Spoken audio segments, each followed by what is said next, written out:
السلام عليكم ورحمة الله وبركاته. الحمد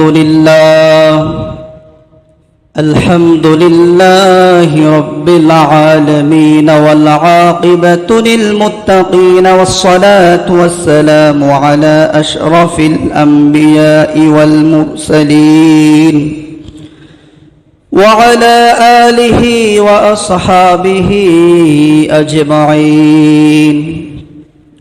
اللهم صل على محمد وعلى آل محمد كما صليت على إبراهيم وعلى آل إبراهيم إنك حميد مجيد.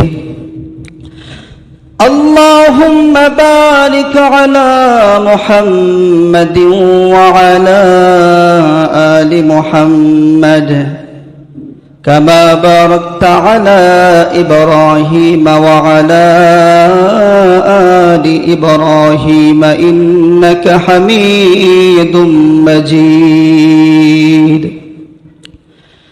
الحمد لله. আল্লাহ পাকের লাখ কোটি শুকরিয়া যে আল্লাহ পাক রব্বুল আলামিন দয়া করে মেহেরবানি করে আমাদেরকে মসজিদে আসার তৌফিক দান করেছেন। এই জন্য আমরা অন্তরের অন্তঃস্থল থেকে বলি আলহামদুলিল্লাহ। আল্লাহ পাক রব্বুল আলামিন পবিত্র কালামুল্লাহর মধ্যে 114টা সূরা নাজিল করেছে। তার মধ্যে একটি 29 নম্বর পারার সূরাতুল মুলক। সূরা মুলক এর অর্থই হচ্ছে রাজত্ব। এই রাজত্ব একমাত্র তিনি পরিচালনা করবেন যিনি পাওয়ারফুল কিংডম, যিনি সব কিছুর উপরে ক্ষমতাবান, যিনি সব কিছুর ক্ষমতার মালিক, তিনি রাজত্বর কর্তৃত্ব পালন করবেন। এই সূরা মুলক পুরা সূরার তাফসীর করা সম্ভব নয়। পবিত্র কালামুল্লাহর মধ্যে এই সূরা মুলকের প্রথম একটি আয়াত থেকে আমরা কিছু কথা আজ শুনব এবং আল্লাহ পাক রব্বুল আলামিন আমাকে যেন কিছু বলার তৌফিক দান করে, এই জন্য আমরা সকলেই বলি আল্লাহুম্মা আমিন।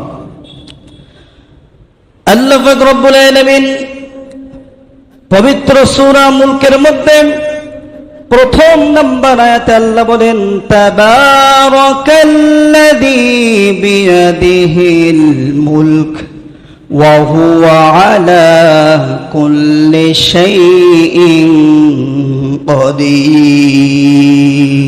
আল্লাহু আকবার।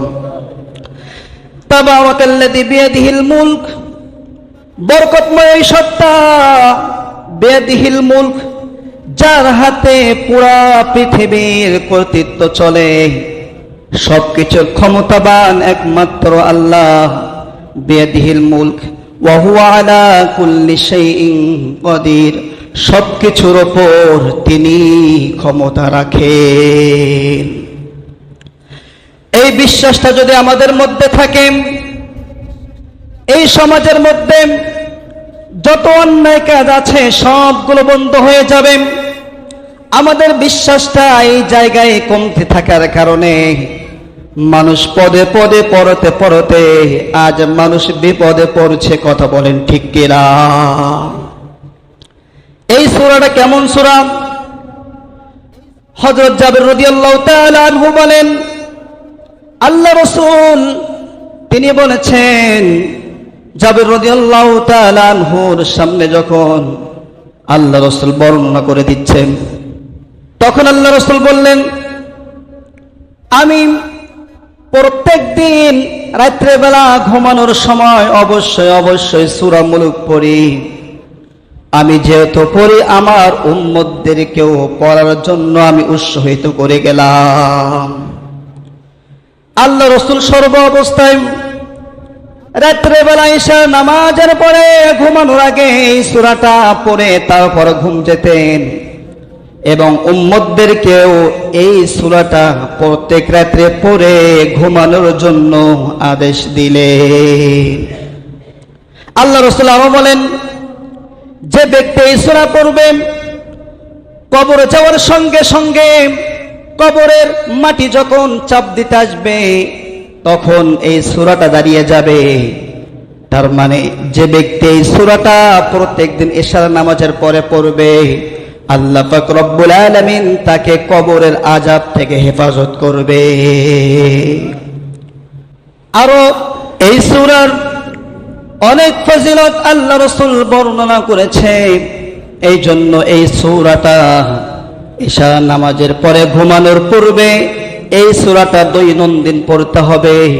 দৈনন্দিন কোন ব্যক্তি যদি পড়ে, ওই ব্যক্তি যদি দুনিয়া থেকে চলে যায়, কাল কিয়ামতের দিন এই সূরাটা হাত্তা আদখালাহুল জান্নাহ, আল্লাহর সাথে ঝগড়া করবে এবং ততক্ষণ পর্যন্ত ঝগড়া করবে যতক্ষণ না ওই তেলাওয়াতকারী ব্যক্তিকে আল্লাহ তাআলা জান্নাত দেবে না।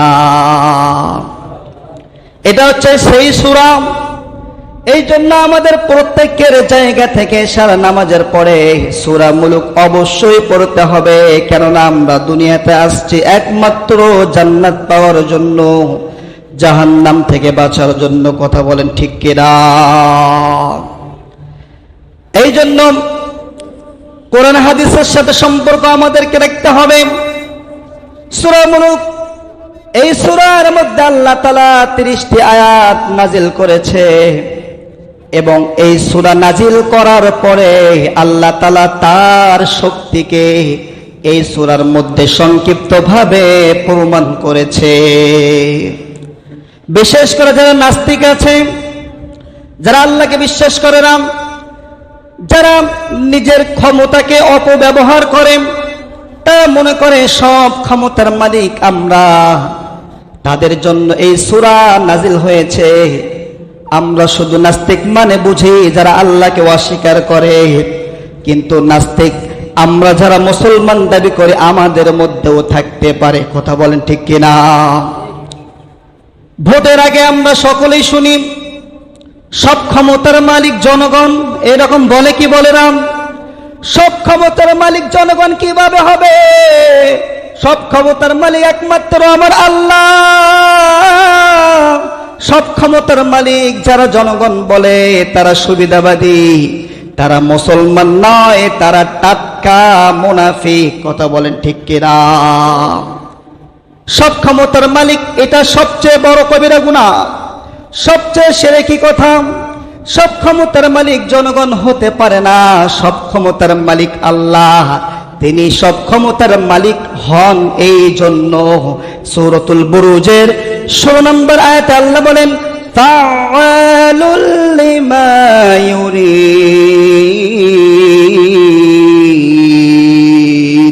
আল্লাহু আকবার। আল্লাহ তাআলা যা মনে চায় তাই করেন, আল্লাহ তাআলা যা মনে চায় তাই করেন। এটাই হচ্ছে পাওয়ারফুলের কাজ। যার ক্ষমতা আছে সর্ব অবস্থায় ক্ষমতা দেখাতে পারবে, তাহলে বোঝা যাবে উনি হচ্ছে ঠিক ক্ষমতাবান। কথা বলেন ঠিক কিনা? আর আমরা পৃথিবীতে দেখি যারা ক্ষমতা দেখাতে চায় তারা হাজারটা ভুল করে, অনেক সময় ক্ষমতা দেখাতে চাইলেও দেখাতে পারে না। কথা বলেন ঠিক কিনা? হচ্ছে কি হচ্ছে না? হচ্ছে, আমাদের চোখের সামনে ঘটছে।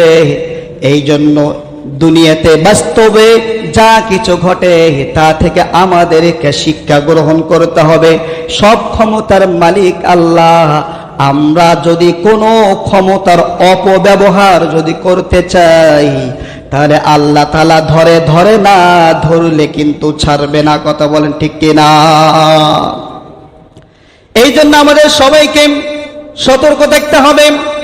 সূরাতুল বাকারার 282 নম্বর আয়াতে আল্লাহ তাআলা বলেন লিল্লাহি মা ফিস সামাওয়াতি ওয়া মা ফিল আরদ ওয়া ইন তুবদু মা ফি আনফুসিকুম আও তুখফুহু ইউহাসিবকুম বিহিল্লাহ فيغفر لمن يشاء ويعذب من يشاء والله على كل شيء قدير। الله أكبر। وإن تبدوا ما في أنفسكم أو تخفوه يحاسبكم به الله আমরা প্রকাশ্যে যা করি এবং গোপনে যা করি এর পুঙ্খানো হিসাব আল্লাহর কাছে দিতে হবে। আল্লাহ তাআলা যাকে মনে চায় তাকে মাফ করে, যাকে মনে চায় তাকে বিচারের আওতায় নিয়ে এসে তাকে কঠিন শাস্তি দেবে। ওয়াল্লাহু আলা কুল্লি শাইইন কাদির, তিনি হচ্ছে সবচেয়ে ক্ষমতাবান আল্লাহ। লা ইসআলু আম্মা ইয়াফআলু হুম ইসআলুন, কাল কিয়ামতের দিন আল্লাহকে প্রশ্ন করার কেউ থাকবে না। আপনি কেন এটা করেছেন, কেন এটা করেননি, কেন তাকে জান্নাত দিচ্ছেন, কেন তাকে জাহান্নাম দিচ্ছেন, এইরকম প্রশ্ন কেউ করতে পারবে না। কুল্লু মান আলাইহা ফান ওয়া ইয়াবকা ওয়াজহু রাব্বিকা যুল জালালি ওয়াল ইকরাম। সবকিছু ধ্বংস হয়ে যাবে, কিন্তু কে থাকবে? আল্লাহ কোনো ধ্বংসত্ব নাই। সূরাতুল হাদীদের 3 নম্বর আয়াতে আল্লাহ বলেন হুয়াল আউয়ালু ওয়াল আখিরু ওয়াজ যাহিরু ওয়াল বাতিন। সুবহানাল্লাহ। হুয়াল আউয়াল ওয়াল আখির ওয়াজ যাহির ওয়াল বাতিন, প্রথমে আল্লাহ ছিল এবং শেষেও আল্লাহ থাকবে। তাহলে আল্লাহ তাআলা চিরঞ্জীব, আল্লাহ তাআলার মৃত্যু নাই, আল্লাহ তাআলার তন্দ নাই, আল্লাহ তাআলার কোনো জরুরত নাই। আয়াতুল কুরসির মধ্যে সূরা বাকারার 255 নম্বর আয়াত থেকে শুরু করে আল্লাহ তাআলা ধারাবাহিকভাবে তার পরিচয় দিচ্ছেন। আল্লাহু লা ইলাহা ইল্লাহু আল হাইয়ুল কাইয়ুম লা তাখুযুহু সিনাতুন ওয়ালা নাওম। আল্লাহু আকবার। আল্লাহ ছাড়া কোনো মাবুদ নাই, তার কোনো ঘুম তন্দ্রা নেই, তাকে স্পর্শ করে না। তাহলে একটু চিন্তা করেন, তার ক্ষমতার উপর কারো ক্ষমতা নেই, তার কোনো জরুরত নেই। তাহলে আমাদের এই মাথা একমাত্র তার কাছে নত করতে হবে, যার কোনো প্রয়োজন নেই, যার কোনো জরুরত নেই, যার ভান্ডারের মধ্যে কোনো কিছুর অভাব নেই। আমরা যদি তার কাছ থেকে যদি আমরা চাই তাহলে কিছু পাওয়া যাবে। আর যাদের জরুরত আছে তার কাছ থেকে যদি কিছু চান, সময় সাপেক্ষে যদি কিছু দেয়, এমন একটা সময় আসবে তোমাদেরকে ছেড়ে চলে যাবে। কথা বলেন ঠিক কিনা? এটাই হচ্ছে দুনিয়া। আল্লাহ পাক রব্বুল আলামিন সূরা আলে ইমরানের 26 নম্বর আয়াতে বলেন কুলিল্লাহুম্মা মালিকাল মুলকি তুতিল মুলকা মিম্মান তাশাউ ওয়া তানজিউল মুলকা মিম্মান তাশাউ ওয়া তুইজ্জু মান তাশাউ ওয়া তুযিল্লু মান তাশাউ বিয়াদিকাল খায়র ইন্নাকা আলা কুল্লি শাইইন কাদির। আল্লাহু আকবার। আল্লাহ তাআলা যাকে মনে চায় তাকে সম্মানিত করেন, আবার যাকে মনে চায় লাঞ্ছনা অপমানিত করেন। তাহলে একটু চিন্তা করেন, সম্মানের মালিককে, আবার অসম্মানের মালিককে। যুগে যুগে সবচেয়ে এই পৃথিবীর মধ্যে যারা নাম্বার 1 নেতা, ন্যায়পরায়ণ বাদশা ছিল নবীরা, তারপরে সাহাবীদের যুগ ছিল। তাহলে নবীরা ন্যায়পরায়ণ ভাবে তারা বাদশাহিত্ব পালন করেছে। স্পেশাল ভাবে আল্লাহ তাআলা তাদেরকে মৌজাজা দিয়েছে। যুগে যুগে আল্লাহ তাআলা তাদেরকে গুনাহমুক্ত জীবন দান করেছেন, গুনাহ থেকে হেফাজত করেছে। আল্লাহ তাআলা এই দুনিয়ার জমিনে তাদেরকে মানুষ হিসেবে তৈরি করেছে, কিন্তু সাধারণ মানুষ না, অসাধারণ মানুষ হিসেবে তৈরি করার পরে আল্লাহ পাক রব্বুল আলামিন সবাইকে ন্যায়পরায়ণ ভাবে নেতা এবং রাষ্ট্র পরিচালনা করার জন্য বলেছে। নবীদের পরে, আল্লাহ রাসূলের পরে ধারাবাহিকভাবে যখন খেলাফতের দায়িত্ব পালন করেছেন, হযরত আবু বকর রাদিয়াল্লাহু তাআলা আনহুর পরে হযরত ওমর রাদিয়াল্লাহু তাআলা আনহুর খেলাফতের দায়িত্ব তিনি পালন করেছেন। তাহলে আমরা মুসলিম হিসেবে ইতিহাস থেকে আমাদেরকে শিক্ষা নিতে হবে। ইতিহাস থেকে যে আমরা শিক্ষা নেব সেই কথাটাও আল্লাহ তাআলা কোরআনে বলেছে সূরাতুল বাকারার মধ্যে। এই জন্যে যুগে যুগে অতীতের যে নেতারা যেমন ছিল, বর্তমান নেতারা কেমন আছে আপনি যে একটু বিবেচনা করে দেখেন, তাহলে ইসলামের ন্যায়পরায়ণ আল্লাহ, রসুল এবং নবীরা তারা দেশ কিভাবে পরিচালনা করেছে, সাহাবীদের যুগে, তাবেঈনদের যুগে তারা কিভাবে পরিচালনা করেছে, আর এখন কিভাবে পরিচালিত হচ্ছে, একটু আপনি যদি মানবিক দৃষ্টি দিয়ে যদি তাকান তাহলে দেখবেন আকাশ আর জমিন পার্থক্য হয়ে যায়। কথা বলেন ঠিক কিনা? হযরত ওমর রাদিয়াল্লাহু তাআলা আনহুর নাম আমরা সকলেই জানি। 1,24,000 সাহাবীদের মধ্যে ওমর রাদিয়াল্লাহু তাআলা আনহুর নাম জানে না এরকম মুসলমান খুঁজে পাওয়া যায় না। তার শাসন আমলে তিনি যাদেরকে দায়িত্ব দিতেন তাদেরকে 4টা বাক্য পাঠ করাতেন। কয়টা বাক্য? আমরা যে শপথনামা দেখেছি, বর্তমান যারা সরকারি দায়িত্ব যারা গ্রহণ করেছেন, এই শপথনামা আমরা দেখছি, এই শপথনামা হযরত ওমর রাদিয়াল্লাহু তাআলা আনহু থেকে আসছে। হযরত ওমর রাদিয়াল্লাহু তাআলা আনহু 4টার মধ্যে 1 নম্বরে শর্ত দিতেন।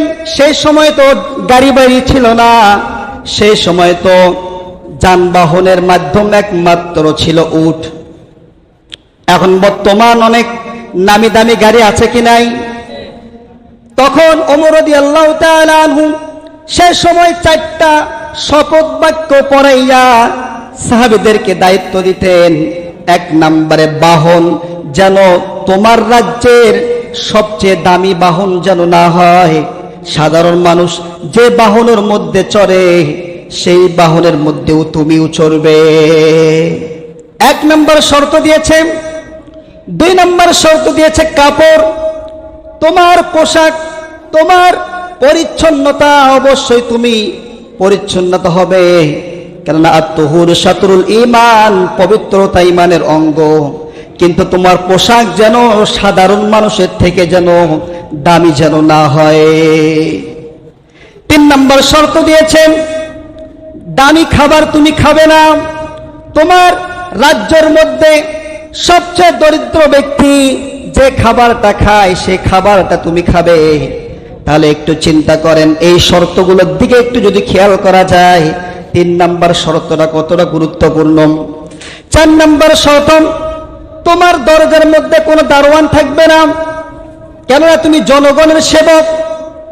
আর আমরা ক্ষমতা পেলে দরজায় দারোয়ান তো থাকবে, দরজার দারোয়ান পর্যন্ত আসতে অনেকের ঘাম ঝরে যায়।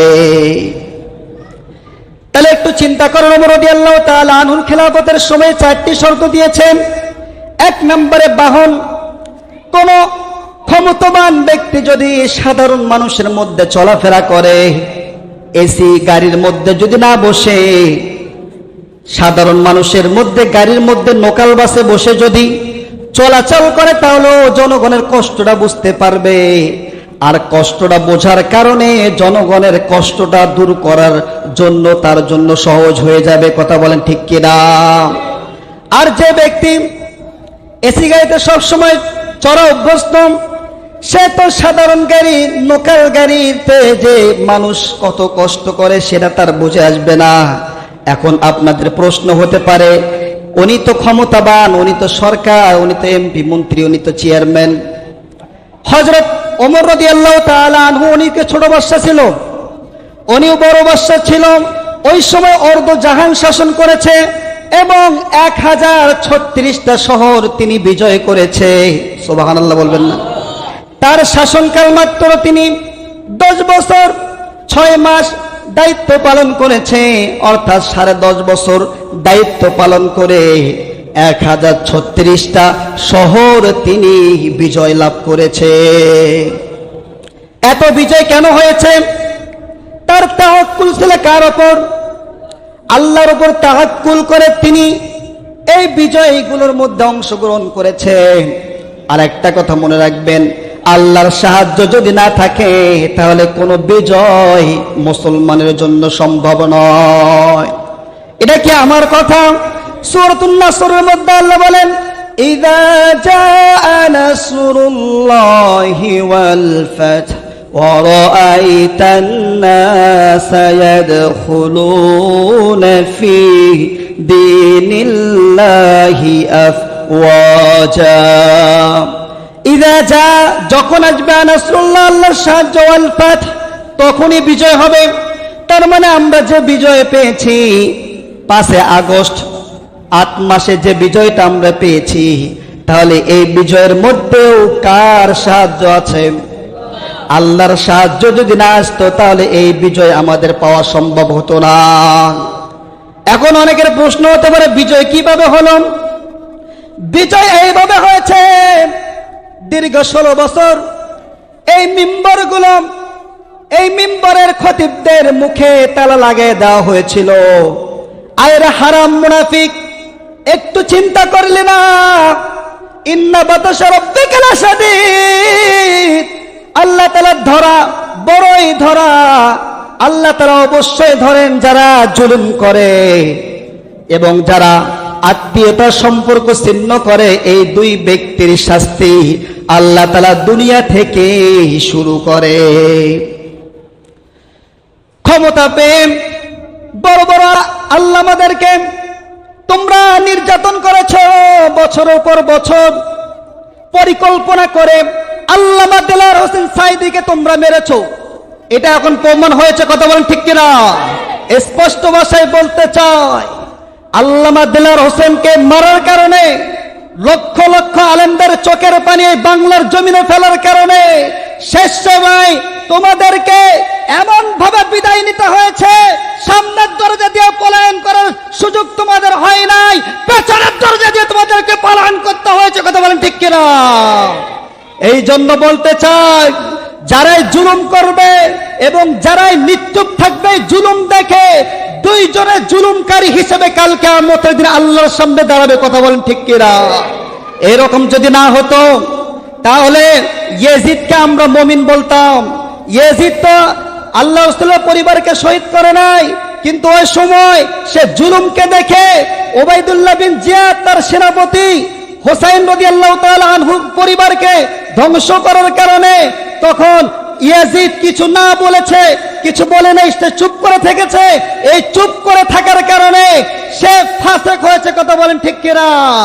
এই জন্য আমরা স্পষ্ট ভাষায় বলতে চাই, যেখানে জুলুম হবে, যেখানে অত্যাচার হবে, যেখানে অন্যায় হবে, যেখানে অবিচার হবে, মুসলমান হিসেবে অবশ্যই প্রতিবাদ করতে হবে। কথা বলেন ঠিক কিনা?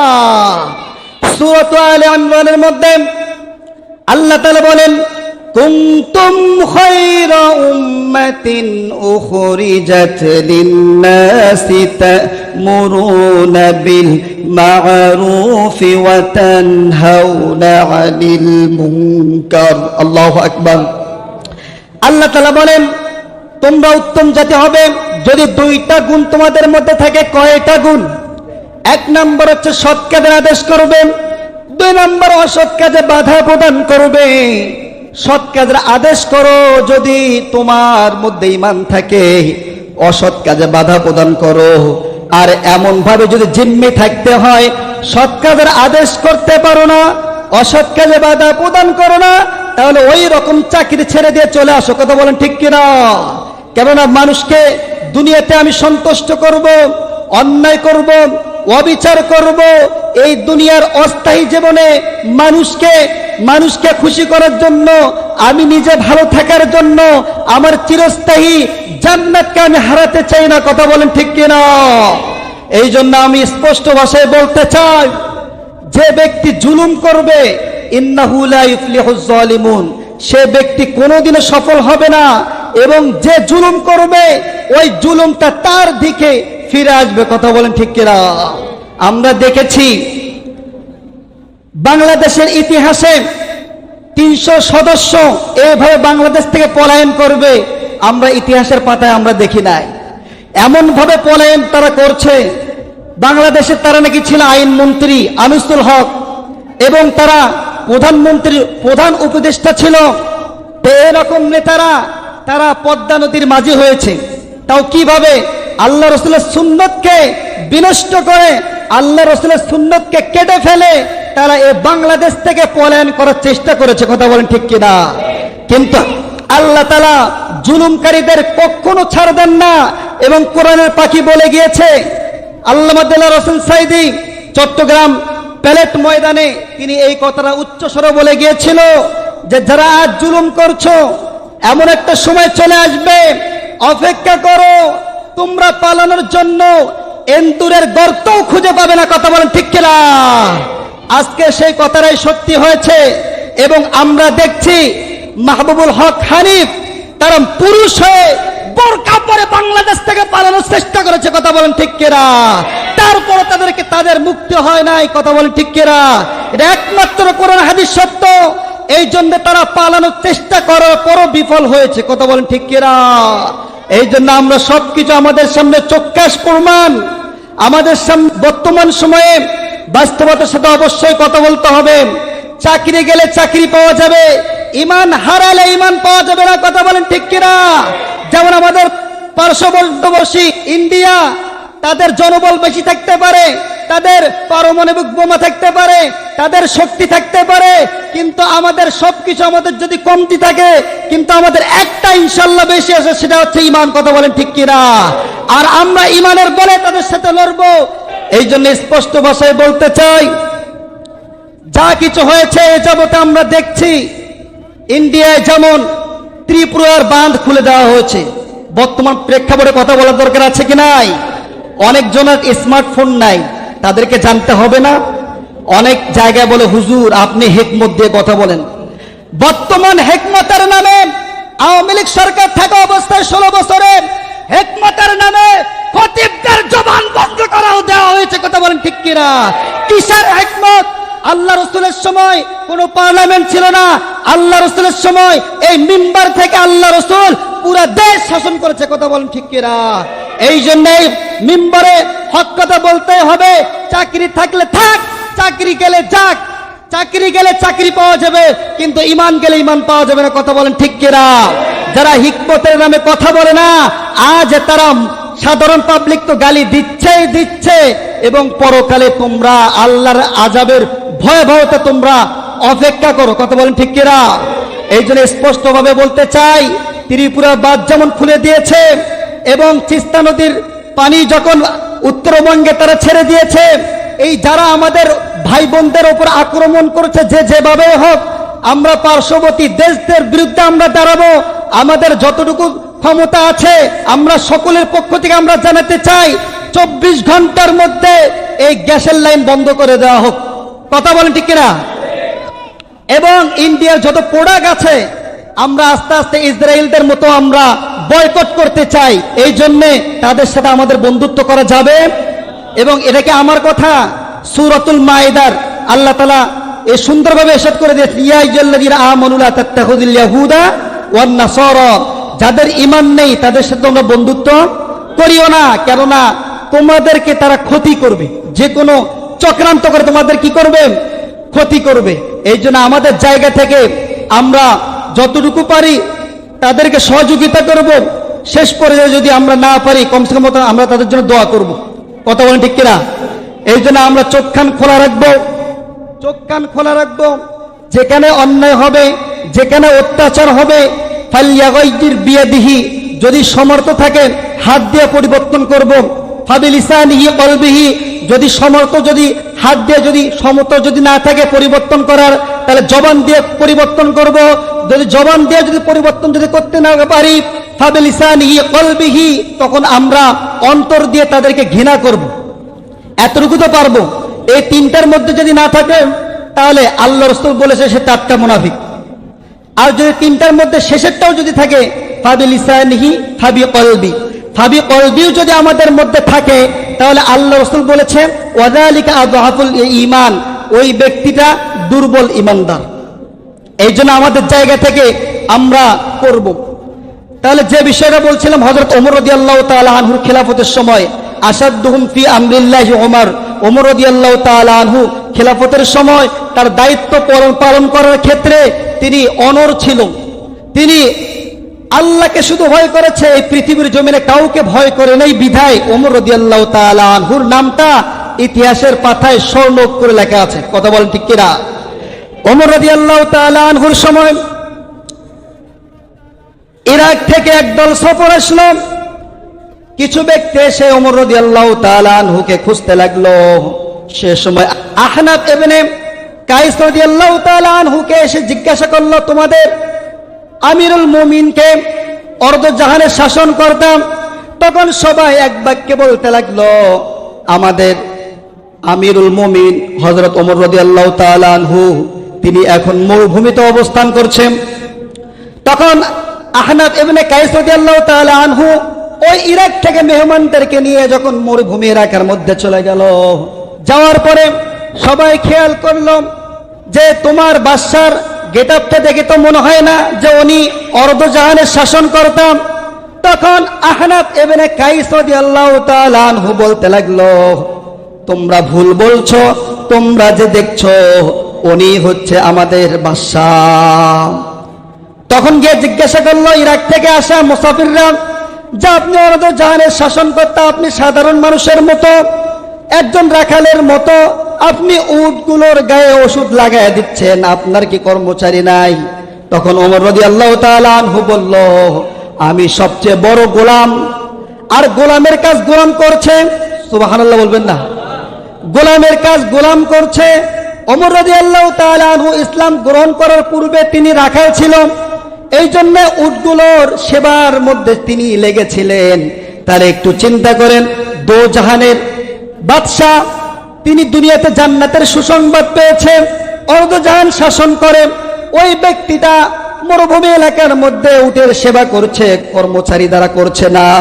তাহলে একটু চিন্তা করেন, ন্যায়পরায়ণ বাদশা কেমন হলে এটা করা সম্ভব? এই জন্য বুঝতে হবে ওমর রাদিয়াল্লাহু তাআলা আনহু যদি এই সময় থাকতো, যে নেতারা পলায়ন করছে বা পলায়ন করতে ধরা খাচ্ছে, এই বাংলার জমিনে তাদেরকে প্রত্যেকজনকে মৃত্যুদণ্ড দেওয়া হতো। কথা বলেন ঠিক কিনা? ওমর রাদিয়াল্লাহু তাআলা আনহু কেমন বাদশা ছিল, তার সন্তানকে পর্যন্ত তিনি ছাড় দেন নাই। তার সন্তান ছিল আবু শাহমা এবং আরেকটা নাম ছিল আব্দুর রহমান। এই আবু শাহমাকে ওমর রাদিয়াল্লাহু তাআলা আনহু ছাড় দেন নাই। কেন ছাড় দেন নাই? নাবিস খাওয়ার কারণে।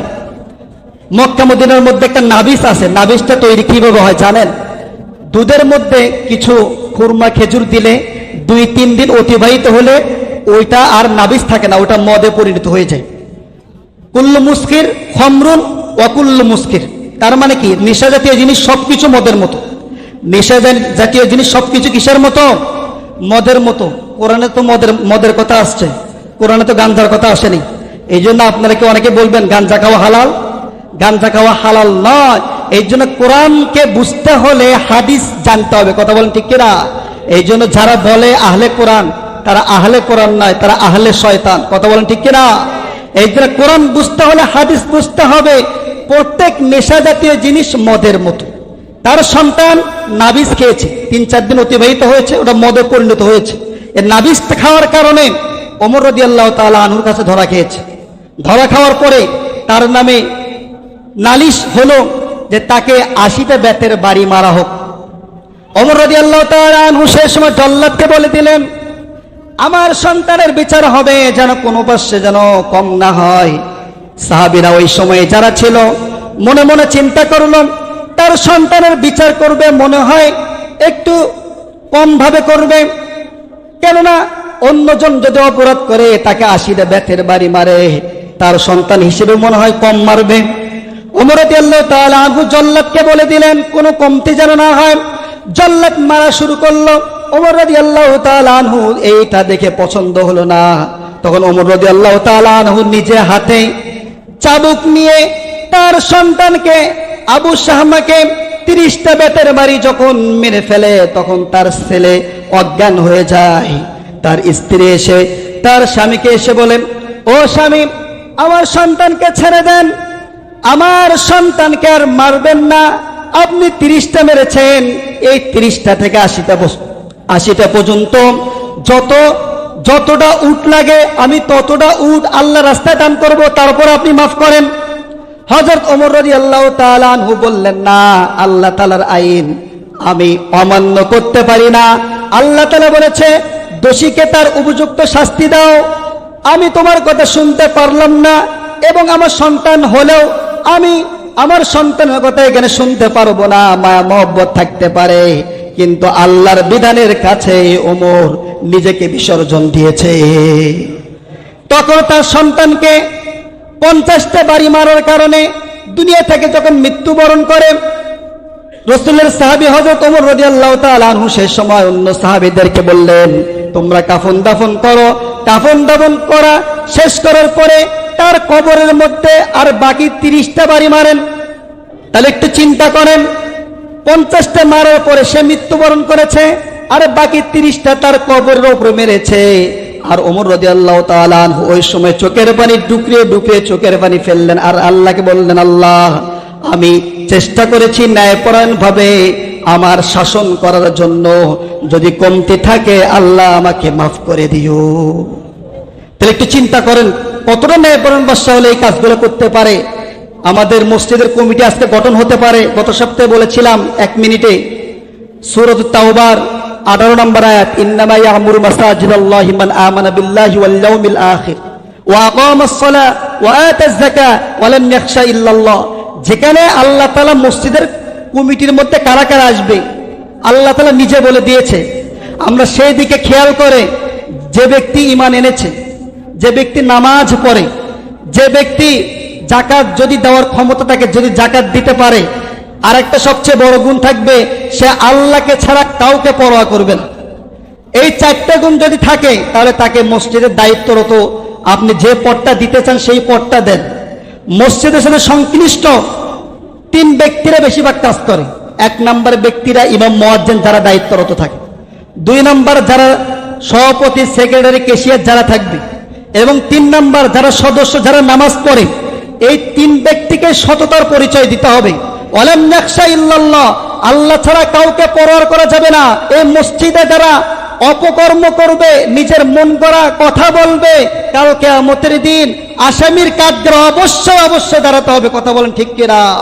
এই জন্য আরেকটা কথা বলতে চাই, যারা মসজিদের সভাপতি হবেন, যারা সেক্রেটারি হবেন, যারা ক্যাশিয়ার হবেন, যারা সদস্য হবেন, কচু পাতার উপর পানি দিলে যেমন টলমল করে তেমন ভাবে টলমল করা যাবে না।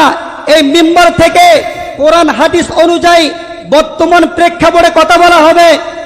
তোমরা যদি কেউ নিষেধ করতে আসতে চাও, এইরকম সভাপতি আমরা সবাই চাই না। কথা বলেন ঠিক কিনা? যা কিছু আলোচনা হয়েছে আল্লাহ তাআলা আমাদেরকে আমল করার তৌফিক দান করুন। ওয়া আখিরু দাওয়ানা আলহামদুলিল্লাহি রাব্বিল আলামিন।